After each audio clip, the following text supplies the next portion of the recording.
बिस्मिल्लाहिर्रहमानिर्रहीम। अस्सलाम वालेकुम नाजरीन, मैं हूं नासिर अली तनोली और आप देख रहे हैं CID न्यूज़ अप। नाजरीन, बल्दियाती इलेक्शन के हवाले से आज का ये स्पेशल प्रोग्राम है और मेरे साथ इस वक्त मौजूद सीनियर सहाफ़ी सरफराज यूसुफ जई साहब। सरफराज भाई, बहुत शुक्रिया, आपने अपना कीमती टाइम दिया। नाजरीन, बल्दियाती इलेक्शन के हवाले से इस वक्त जो दूसरा फेज़ है KP में और बाकी जो अजला हैं वहाँ पर भी इलेक्शन की गहमा गहमी जो है वो जारी व सारी है। और इस वक्त जो है मानसेरा की और एबटाबाद, इसी तरह तोरगार, कोहिस्तान, बड़ा ग्राम और दीगर अजला की मैं बात करूँ तो कागजात नामजदगी का जो टाइम था वो ख़त्म हो चुका है और मज़ीद अभी आहिस्ता आहिस्ता जो प्रोसेस है वो भी शुरू होगा। डिस्ट्रिक्ट मानसेरा की बात करें तो इस वक्त डिस्ट्रिक्ट मानसेरा में बल्दियाती इलेक्शन जो है वो बड़े पीक पर जा रहे हैं और बड़ी गहमा गहमी देखने में आ रही है। थोड़ा सा सरफराज भाई,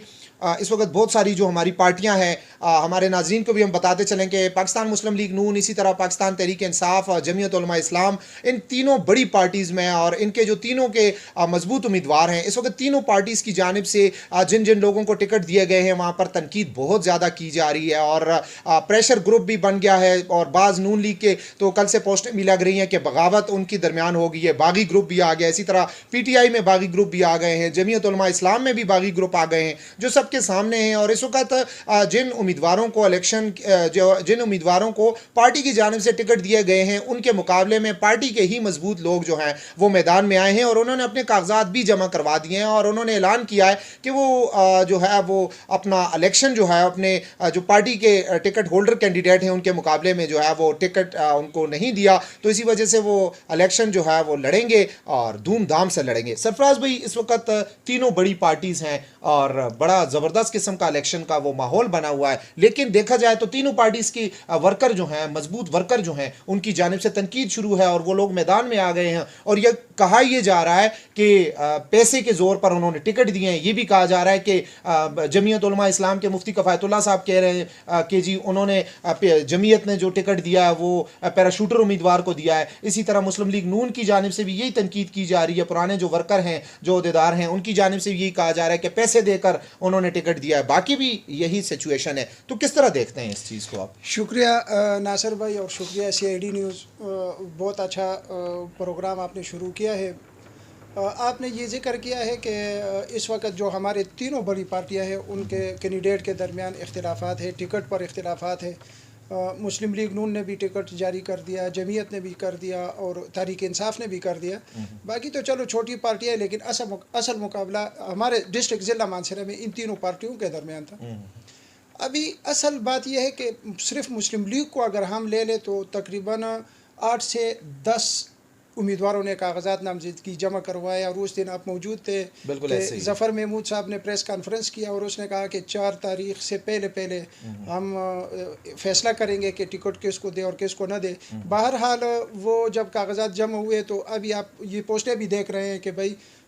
शेख शफी साहब को टिकट मुस्लिम लीग नून को मिल गया और दीगर जो नज़रियाती कारकुन है वो उनके ख़िलाफ़ मैदान में आ गए हैं। तो देखते हैं अभी इसी तरह जमीयत आप ले लें कि अतीक जहांगीरी साहब को जमीयत का टिकट मिल गया और वो प्रेस कॉन्फ्रेंस भी आपने ख़ुद देखा, वहाँ पर आप मौजूद थे, मुफ्ती कफ़ायतुल्लाह साहब का, और उसने कहा कि मैं कितने सालों से मैंने पार्टी के लिए कुर्बानियाँ दी है और एन टाइम पर मुझे मतलब इग्नोर कर दिया। बल्कि उन्होंने तो, आपकी बात काट रहा हूँ, उन्होंने तो मौलाना फजलुर रहमान को जो है वो पार्टी रूल के मुताबिक जो शेख नंबर 9 जो है 6-9 के तहत उन्होंने मेरे ख्याल से कोई एप्लीकेशन भी दे दी है कि जी आप अपने फैसले पर नजरसारी करें। जी बिल्कुल, ये वो प्रेस कॉन्फ्रेंस में भी मुफ्ती साहब ने यही कहा था, फरमाया था। देखिए असल में नासिर भाई, अगर मैं आप भी ज़हन दौड़ाएँ, देखें आप भी कई अरसे से सहाफ़त कर रहे हैं और माशाल्लाह आपने एक मुकाम हासिल किया हुआ है। तो असल बात ये है कि ये जो हमारी प्राइवेट है इसको मैं PML कहूँगा, प्राइवेट लिमिटेड जिसे कहते हैं। तो बात ये है कि ये बात आपकी है कि जहाँ पैसा ज़्यादा हो वहाँ टिकट मिल जाता है। असर साहब, आपको पता है कि मैं इन पार्टियों को PLM कहूँगा कि ये प्राइवेट पार्टियाँ जो है ये जिसको टिकट देते हैं वो इल्ज़ामात ये है मुबैना तौर पर कहे या जैसे भी कहे, लेकिन लोग ये कहते हैं कि वो पैसे लेकर टिकट देते हैं। देखिए अभी हमारे मुस्लिम लीग नून में ऐसे लोग हैं जिन लोगों ने बहुत कुर्बानियाँ दी हैं, वो जेल भी जा चुके हैं। इसी तरह जमीयत में, इसी तरह PTI में, और आप PTI के भी देख लें तो वज़ीर आज़म साहब ने ये कहा था, आपने सुना भी है उसकी इंटरव्यू, कि भाई किसी MNA या MPA के रिश्तेदार को टिकट नहीं मिलेगा। लिहाजा अभी आपके सामने है, पूरा सूबा के PK आपके सामने है, सिर्फ ये हमारे 5-6 अजला हैं, वहाँ टिकट मिल गए हैं, वहाँ भी इख्तिलाफात है। तो अभी हम देखेंगे कि 4 तारीख जब ये टिकट फ़ाइनल होंगे और इनके कागजात मंजूर होंगे या जिनके मुस्तरद होंगे, एतराज़ात लगेंगे, उसके बाद कंफर्म पता लगेगा कि आए भाई कौन कौन मैदान में आता है। मुस्लिम लीग नून के कितने आते हैं, जो नज़रियाती वर्कर है आए आज़ाद इलेक्शन लड़ते हैं, नहीं लड़ते या क्या करते हैं। इसी तरह PTI, इसी तरह जमीयत। अभी मैंने सुना है कि जमीयत के पीछे जो है वो लगे हुए हैं मुफ्ती किफ़ायतुल्लाह साहब को, कि उसको कहते हैं कि भाई आप दस्तबरदार हो जाए इलेक्शन से। तो देखते हैं कि होता क्या है। अच्छा सरफराज भाई, मैं अपने नाजरीन को भी बताता चलूँ, बल्कि हमारे नाजरीन को पता होगा कि सोशल मीडिया पर आपने देखा भी होगा कि 2 दिन पहले वफाकी वजीर आज़म सवाती साहब जो हैं उन्होंने मानसरा का दौरा किया है। इसी तरह पहले मानसरा में जो यहाँ का नाराज़ जो कारकुन थे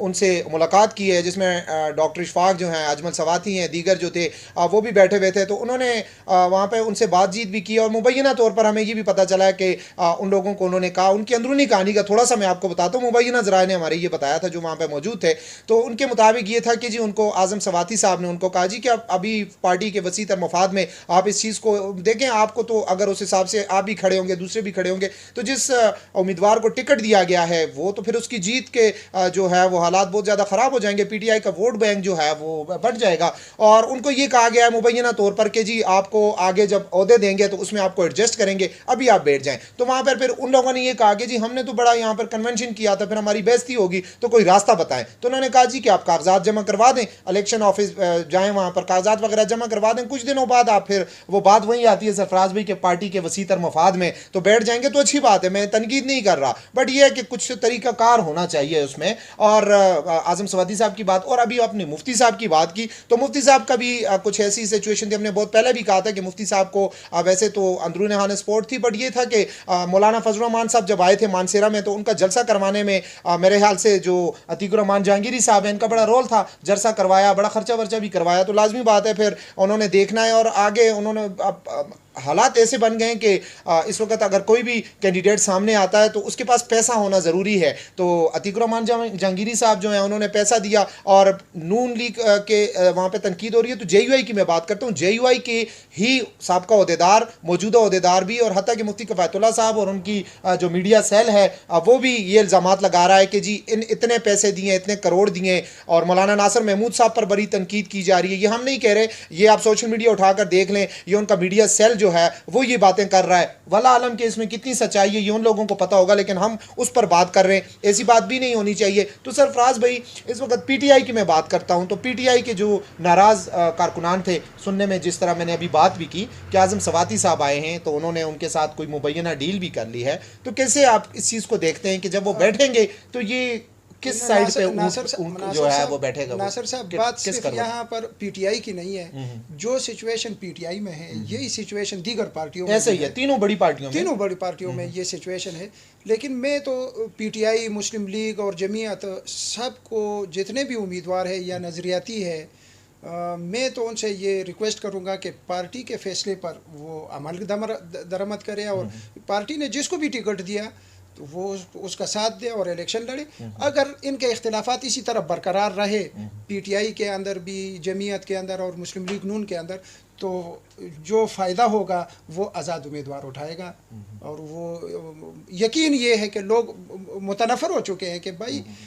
हम PTI के लिए कुर्बानियाँ देते हैं, जमीयत के लिए, नून के लिए देते हैं, जब वक़्त आ जाता है तो हमें नज़रअंदाज कर जाते हैं। ऐसे ही तो है, यही बात है कि जो आज़ाद उम्मीदवार, जो भी मुखलिस बंदा आ गया और ये लोगों ने देख लिया तो उसको वोट देंगे और वो कामयाब होगा। बहुत शुक्रिया सरफराज यूसुफजई साहब, आपने अपना कीमती टाइम दिया। नाजरीन, जिस तरह अभी सरफराज भाई ने भी बात की और हम भी इस पर बात कर रहे थे, और मैं यहाँ पर अपने नाजरीन को ये भी बताना चाहता हूँ कि जिस तरह आज़म सवाती साहब जो है वो अभी बालाकोट में आए थे, वहाँ पर भी उन्होंने एक प्रेस कॉन्फ्रेंस की, और उसमें भी उन्होंने यही कहा था कि ये जो इस वक्त नाराज़ वर्कर हैं या नाराज़ कारकुन हैं, ये भी कुछ दिनों तक जो है अपने जो कागजात जिन्होंने जमा करवाएं वो भी कागजात वापस ले लेंगे, बैठ जाएंगे, और फिर जिन जिन उम्मीदवारों को टिकट जारी किए गए PTI की जानिब से, उनके साथ भरपूर तरीके से उनकी इलेक्शन मुहिम चलाएंगे और उनको जितवाने में अपना रोल अदा करेंगे। तो हमारी बात वहाँ पर भी भी आ गई कि उनके साथ जो उनकी डील हुई थी वो पूरी हो गई है। इसी तरह पीपल्स पार्टी की मैं बात करता हूं तो पीपल्स पार्टी के भी शाजी खान साहब जो थे वो पहले आए थे, बड़ा उन्होंने एक बहुत बड़ा ऐलान किया था कि मैं इलेक्शन करूंगा, लेकिन दरमियान में कोई ऐसी बातें, क्योंकि हमने उसमें पहले भी कहा था कि शाजी खान साहब जो हैं वो खड़े होंगे लेकिन इलेक्शन नहीं लड़ेंगे। लोगों ने कहा ये कैसे हो सकता है और वो फिर सबके सामने आ गया। इसी तरह अभी JUI की मैं बात करता हूं तो JUI पे भी हमने कल भी एक बात की थी कि मुफ्ती कफायतुल्लाह साहब जो हैं उनके साथ भी लोग चंद लोग जो हैं अतीक रहमान जहांगीरी साहब ने उनकी जानब जो है वो भिजवाए थे और जिरगा वगैरह हुआ है, अंदरूनी खाना कहानी वो फिर भी आपको बताएंगे, पहले भी हमने बता दिए। तो मुफ्ती साहब भी जो हैं वो भी बैठ जाएंगे, PTI वाले भी बैठ गए, वो भी बैठेंगे। लेकिन यहाँ पर मैं मज़े की बात करूँ कि इस वक्त जो ऐसे उम्मीदवार जो नहीं बैठेंगे जो वो सिर्फ मुस्लिम लीग नून के हैं, और मुस्लिम लीग नून की जानिब से कई ऐसे लोग जो हैं जिनमें उमर फारूक तनोली हैं और बाकी उम्मीदवार भी हैं, बाकियों के तो मैं नहीं कहता, लेकिन उमर फारूक तनोली एक ऐसा कैंडिडेट है जो बड़ा मजबूत कैंडिडेट है। सरफराज भाई, आप मेरी बात से एग्री करते हैं इस बात से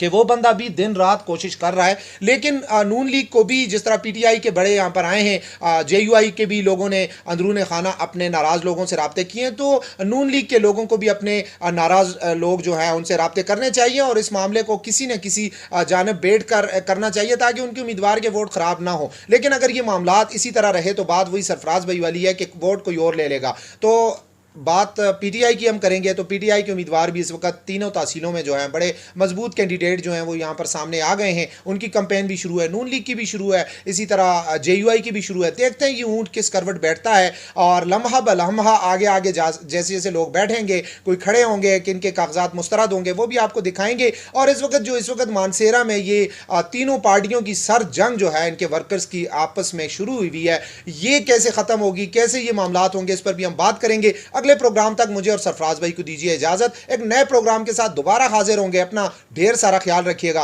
अल्लाह हाफिज।